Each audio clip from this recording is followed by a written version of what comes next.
1945 ခုနှစ်မှာကို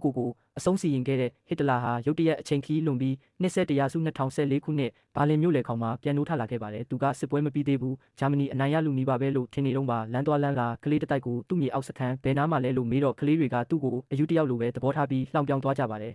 စိတ်ရှုပ်ထွေးစွာနဲ့လမ်းမပေါ်ထွက်လာတဲ့အခါမှာတော့ခင်မီနီးပညာတွေမိုးမျှော်တိုက်တွေကိုမြင်ပြီးဂျာမနီကစစ်နိုင်သွားပြီးဒီလောက်တိုးတက်သွားတာပဲလို့သူထင်မှတ်လိုက်ပါတယ်လူတွေကိုငါယုံကန်ဘယ်မှာလဲလို့လိုက်မေးတဲ့အခါအားလုံးကသူ့ကိုဟစ်တလာပုံစံဝစ်ဆင်ထားတဲ့လူရှင်တော်သူတရုတ်ဆောင်တယောက်လိုပဲထင်ပြီးအားရပါရဆက်ဖီတွေဝင်ဆွဲကြပါတော့တယ်သူပိုပြီးစိတ်ရှုပ်သွားရပါတယ်မကြခင်မှာပဲသတင်းစာဆိုင်တစ်ဆိုင်ကိုရောက်သွားပြီးရက်စွဲကိုကြည့်လိုက်တဲ့အခါ2014ဆိုတာကိုတွေးလိုက်ရလို့ထိတ်လန့်ပြီးမေးလဲသွားပါတော့တဲ့ဆိုင်ရှင်ကသူ့ကိုအင်ဂျီယာမဲတယောက်လိုထင်ပြီးကူညီပေးခဲ့ပါတယ်ဟစ်တလာကသတင်းစာတွေကိုဖတ်ကြည့်ပြီးခေတ်အခြေအနေကိုလေ့လာတဲ့အခါမှာတော့